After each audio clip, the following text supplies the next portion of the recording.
On this month's World Sailing Show, Sail GP brewing up a storm down under. Rourke take a trip around the Caribbean, and the IQ foils stop off in Japan.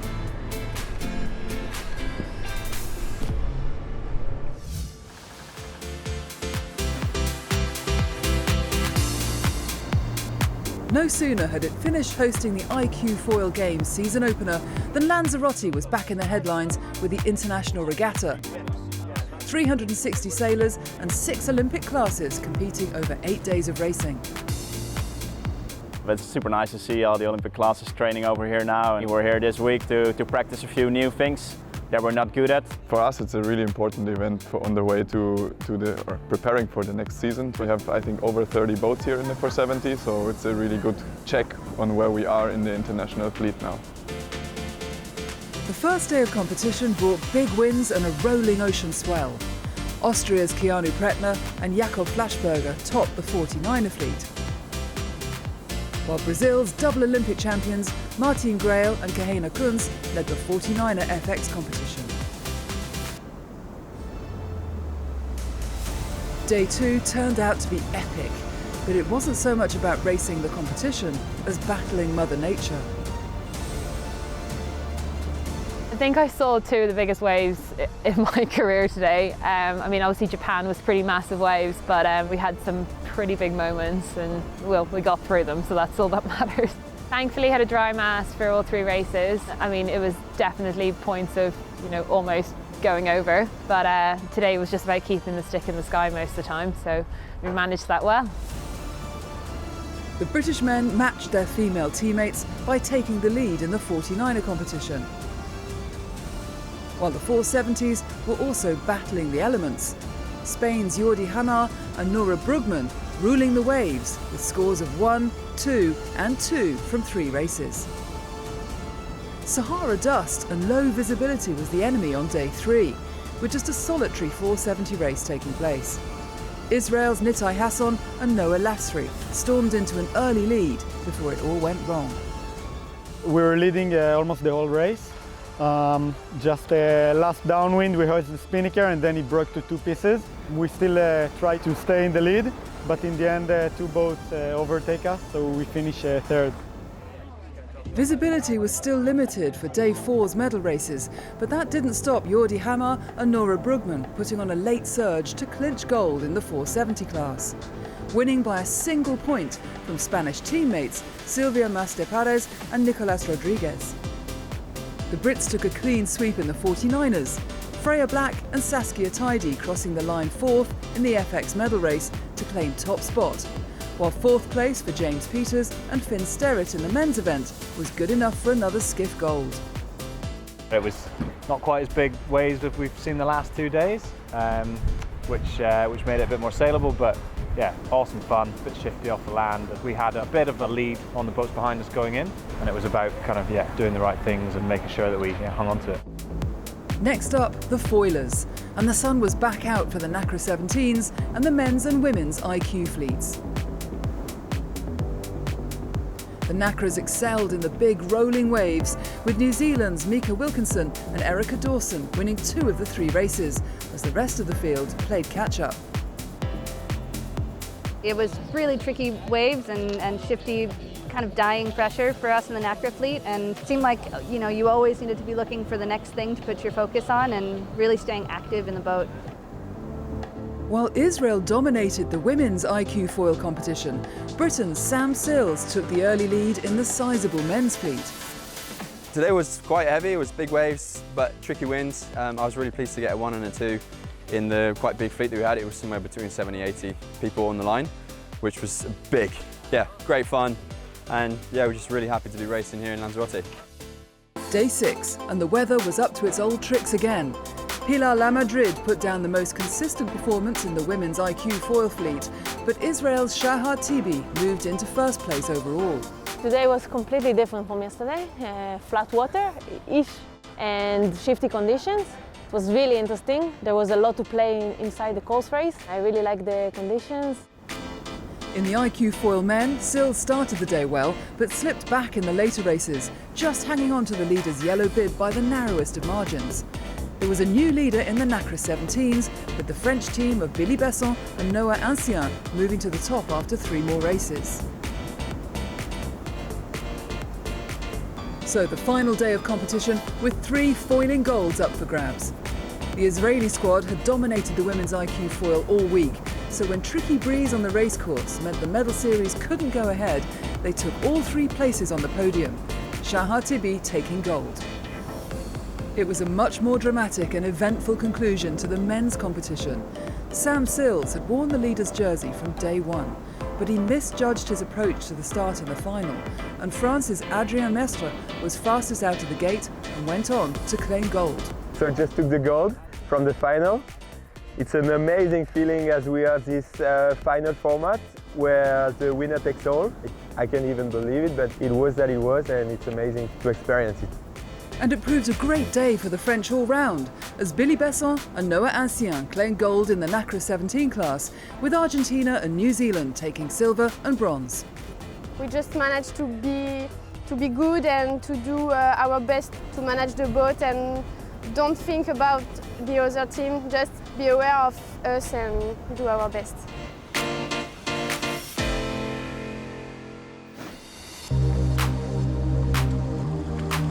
It was supposed to be champagne Sydney Harbour sailing for the F50s at the latest round of Sail GP in Australia. It ended up resembling one of the more extreme legs of the current ocean race. The first heat set the tone for the weekend. Lining up to start in 50-knot winds, the fleet crossed the line and was soon embroiled in a series of tech issues, messy manoeuvres and near capsizes. Look at the Swiss, they've tried to manoeuvre so late, they put the bow in the water, wow, close moment, the Canada must keep clear, drama at the bottom gate there, Emirates GBR slides through, they all avoid each other just, but Switzerland, wow, so close to a capsize, Emirates GBR has the right of way, wow. That was just the start of the drama. After New Zealand were forced to retire with technical issues, disaster struck for Team GB as grinder Matt Gottrell fell off the boat near the finish line. It was a pretty insane situation where we were in good shape in the race, and just that little bit of flick with the boat on the helm sent poor old Matt Gottrell Shrek flying through the front fairing, and then he was like a rag doll on the end of his tether. Thankfully he was okay, we managed to stop the boat, get him back on board. With Gottrell on the boat and GBR back in 6th, it was left to France, USA and an Australian boat suffering from technical problems to fight it out for victory. Oh my lord, the boat jumps out of the water! And Big look at moment. the Americans on the inside! Oh, it's a sprint now, but Australia, they're sailing with an arm tied behind their back at the moment, Todd. Unbelievable that they're managing to hang on here as France drive to the finish. Spithill drives to the finish. Who's going to get there first? Neck and neck as they come to the finish line here in race number 1 in Sydney. And the win will go the way of the French. Quentin Delapierre pulls a rabbit out of his hat. And he tried to pull out another one in race 2, once again going head-to-head with Jimmy Spithill and Team USA. Now Jimmy must keep clear here on board the USA. Has to keep clear. Expect a protest from Delapierre. Jimmy matching his manoeuvre. Paul Campbell-James telling him when the board went down. USA react immediately. There's the yellow ley line. That should mean the French are well set for the next gate. Quentin aggressive there, sailing Jimmy off the course. It is all about speed. Look at this. France absolutely flying through the course, and they are going to take it to the finish, make it 2 for 2 for Quentin Delapierre and France. Jimmy Spithill tucks him behind. He'll grab a second. With 2 wins under his belt, Delapierre was looking for the hat-trick to round off day 1 in style. Britain have the right of way here, Todd. France have got to judge this. It's so tight across. I think he's clear ahead. Wow, both boats scrape across in front of Great Britain. Could be 3 from 3 here, Todd. Quentin Delapierre makes the turn around gate number 5, and the win will indeed go to the French as they make it 3 for 3 in Sydney. That should have set up an amazing final day of the regatta. But immediately after racing had finished, the drama moved onshore as the severe weather brought chaos dockside with spectacular but frightening results. We're just thankful that everyone is okay and there were no sort of severe injuries, and I think to escape that is a pretty a good place to be. Fortunately, only boats and hardware were damaged, But the rest of the event was cancelled, with France awarded victory as the teams worked to pick up the pieces in time for the next round in New Zealand. Sailing's Global Women's Festival, Steering the Course, is busy gearing up for a third year with 2 events scheduled for May and October. As a curtain raiser to this year's events, Rio de Janeiro has just hosted Brazil's first ever all-female coaches course. We have 15 coaches from all over Brazil that have come together as part of the Steering the Course programme for World Sailing, and it's just really making them realise they can go and run more stuff where they live. The aim of the coaching course is to actually just develop them more in their coaching style, get them more technical, be able to deal with a larger range of athletes, from the children to the adults, and just help them improve and feel more confident with their coaching. Under the watchful eye of World Sailing's Beck Ellis, the 15 coaches spent 5 days refining their coaching skills both on and off the water. If you're happy, you happy? Yeah? The big benefit I see just in the 2 days of this programme is actually to get many coaches together, and they can actually learn from each other and their experiences and what they do and their sailing experience and their coaching experience. For me, this is the main benefit. And then I'm here just to facilitate their learning. So think now how to finish the session. How can you do some feedback? Obviously, we would recommend this course because it systematizes some of the knowledge that we already know, but we can improve that skills and methods and improve our work and the results of our athletes. I think it will help us grow and find more places where women can put themselves in coaching and training people. I think nowadays in Brazil there are really not many girl coaches, so I think it will give us a good help to put ourselves out there. To create a pathway for female sailors in the sport is so important. It's really important to see other female coaches and actually help develop this so that it continues for the next generations to go on.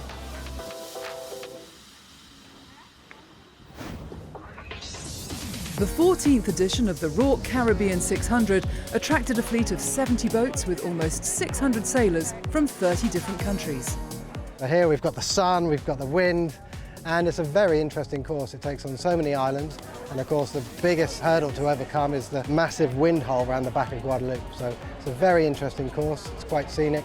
We know we're going to have wind and an awful lot of boats and great competition. Personally, I'm looking at sailing around all the islands that we have here because there's just the diversity in each island. It's going to make it kind of exciting, and I know I've been prepped by the team that have done the race many times that don't plan on getting much sleep in this race. You're up for the duration, and you'll be weary when you finish the race.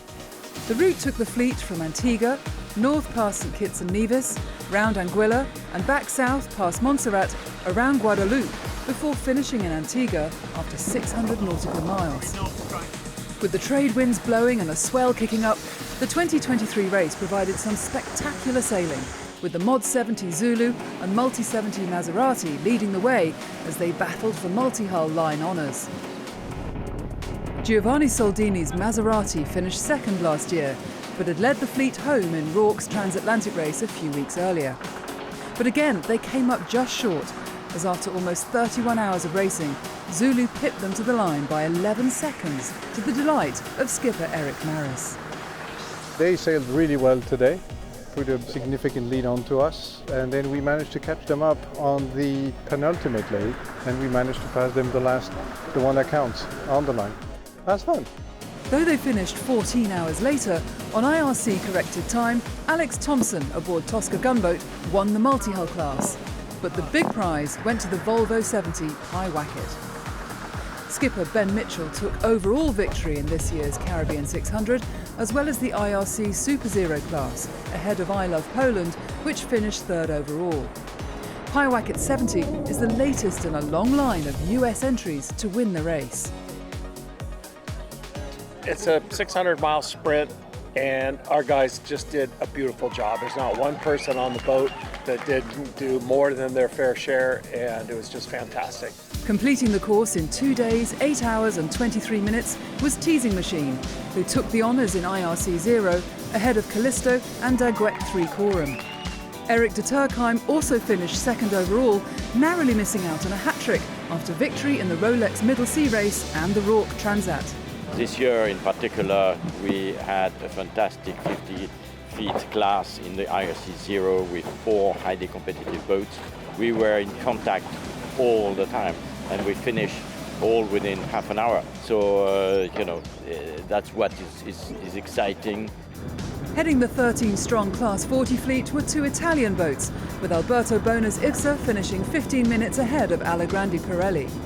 I'm super happy because we did a great race and the events. It was my first time, so I didn't know what to expect, but it was incredible. Fabien Biron and Pim Neuvenhaus sailed a near-perfect race in the IRC double-handed class aboard Notre Méditerranée Ville de Nice. More than 24 hours ahead of their closest rivals, coming home in 2 days and 17 hours. We set out for a race without too many mishaps, which we achieved, and to be first in class is obviously very satisfying. Built in 1970, Dan Litchfield's Arga Nielsen 59 sloop Hound was the oldest boat in the race, and after a great final leg, they took IRC 1 honours ahead of Yagitsa and Pata Negra. We got pushed really hard by the boats in our class, and somehow we pulled it out at the end, so I feel great. The competition was fierce in IRC 2. The winner was In Theory, with owner Peter McWhinney skippering the JPK 1080 around the course in just under 3.5 days. That was one of the real highlights of this race, was being in the mix with 3-4 other boats and match racing against them. We had a good benchmark. We knew if we were messing things up, we knew if we were doing things well, and so we tried to stay close, and it worked out. There were just 3 non-finishers across the 70-strong fleet in what has become a modern Caribbean classic. Competitors are already looking forward to the 15th edition next February. Time to find out what else has been happening around the world of sailing. Ahead of the start of the longest leg in the event's history, Cape Town hosted the second import race of this year's ocean race. Having won the first 2 legs of the 32,000-mile event, Holcim PRB led the fleet to the first mark. Behind them, Biotherm became entangled with a marker buoy and were forced to retire. While 11th Hour Racing and Malizia battled it out for second and third, both boats and Gio Environment could only watch as Holcim PRB sailed home to claim another victory. While the ocean race fleet was getting ready for the longest leg of the race to Brazil, German boat builders Green Boats were also in Cape Town to receive the 11th Hour Racing Sustainability Award that they'd won at last year's World Sailing Awards.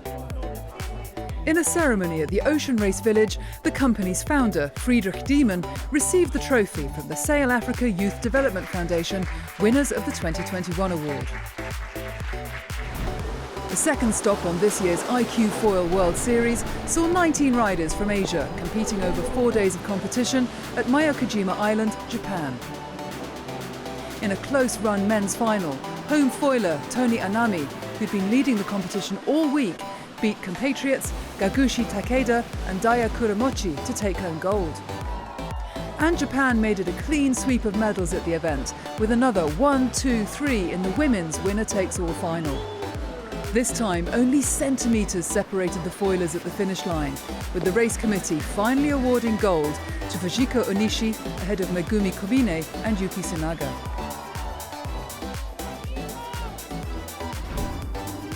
Finally, Muscat's Al Mouj Marina played host to the 44 Cup Oman, with 9 RC44s taking part in the 4-day competition. The fleet, representing teams from as far away as Sweden, Great Britain and France, sailed 12 races with 20-knot winds and choppy seas dominating the early part of the regatta. Going into the final day, Nico Poon's Monaco-flagged Charisma held a 7-point lead over Igor Lars' Team Siref, but the Slovak boats turned the tables to clinch the cup by a mere 2 points.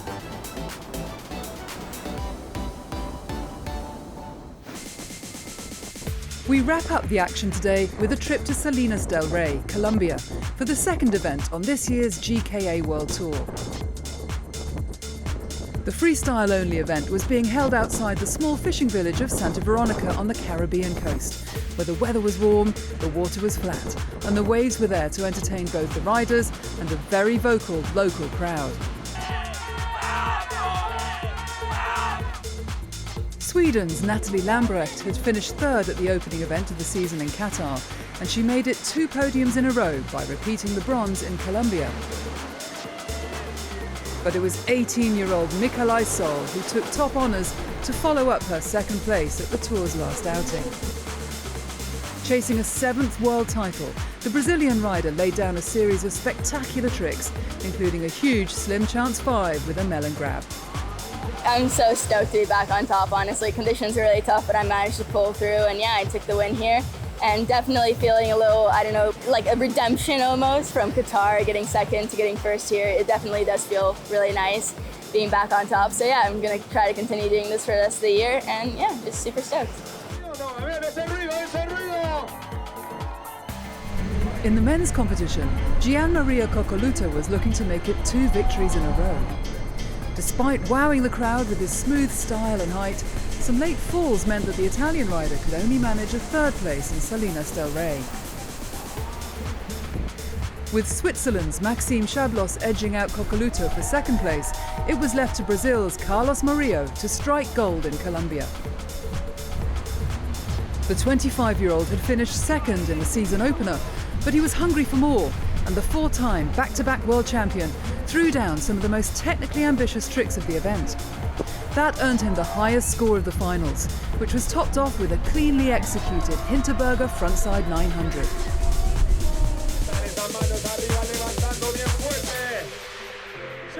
That's it for now, but next time, the Sailing World Cup is back in Palma.